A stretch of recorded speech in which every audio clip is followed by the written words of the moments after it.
नरेंद्र मोदी तो कह चुके हैं कि मुस्लिम औरतें ज्यादा बच्चे पैदा करती हैं और मोहन भागवत बोल रहे हैं कि अब देश की जनता को 3 बच्चे पैदा करना चाहिए। मोहन भागवत पूछ ले नरेंद्र मोदी से कि किस पर इल्जाम लगाया गया था। बीजेपी किसी मुसलमान को टिकट नहीं देती। मेरी आप तमाम से अपील है कि आप मंजलिस की तायीद करिए। पिछली बार भी आपने मंजलिस के उम्मीदवारों की तायीद की, हमको कामयाबी नहीं मिली, मगर हमारे हौसले बुलंद है, हम कभी मायूस नहीं हो सकते। मेरा काम लड़ना है, मेरा काम अवाम के दरमियान में जाकर अपनी पार्टी की बात को आपके सामने रखना है। मेरा काम इम्तियाज जलील का काम यह है कि भारत की पार्लियामेंट में हम आवाम के मसाइल को उठाते हैं।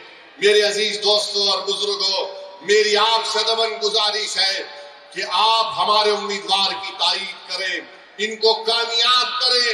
अरे आप अगर इनको कामयाब करेंगे तो यकीन मानिए ये जो बच्चे हमारे लोग जेलों में सड़ रहे हैं, जिनकी जवानियां खत्म हो चुकी हैं, जिनके माँ बाप उनकी आंखें तड़प रही हैं अपने बच्चों को देखने के लिए, जिसकी मां तड़प रही है, जिसका ज़ईफ बाप तड़प रहा है, आपसे मेरी गुजारिश है कि एक एक वोट का इस्तेमाल करिए। ये इलेक्शन आपको एक पैगाम देना है तमाम पार्टीज को, चाहे बीजेपी हो, आम आदमी पार्टी हो, कांग्रेस हो। आपको पैगाम अपने वोट से देना है कि देखो हम अभी जिंदा हैं यहाँ पर, हम अपने बेटों को, अपने भाइयों को नहीं भूले, हम अपने वजूद का एहसास दिलाएंगे। हम मुस्तफाबाद के विकास के लिए मजलिस को वोट दीजिए। आप देखेंगे सब दौड़ दौड़ कर आएंगे, वरना ये सब पार्टियां जानती है बीजेपी किसी मुसलमान को टिकट नहीं देती। नरेंद्र मोदी तो कह चुके हैं कि मुस्लिम औरतें ज्यादा बच्चे पैदा करती हैं।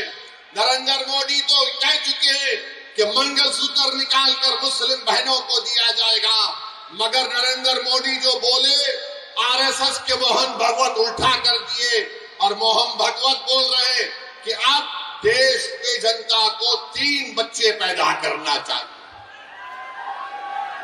अब मोहन भागवत किसको कह रहे हैं मुझे नहीं मालूम। मोहन भागवत पूछ ले नरेंद्र मोदी से कि किस पर इल्जाम लगाया गया था। मगर मेरे अजीज दोस्तों और बुजुर्गों, इन तमाम चीजों का अगर हम जमहूरी तरीके से जवाब देना चाहते हैं तो मेरी आपसे गुजारिश है कि मजलिस के पतंग के निशान पर आप बटन दबाकर अपने वोट का इस्तेमाल करिए।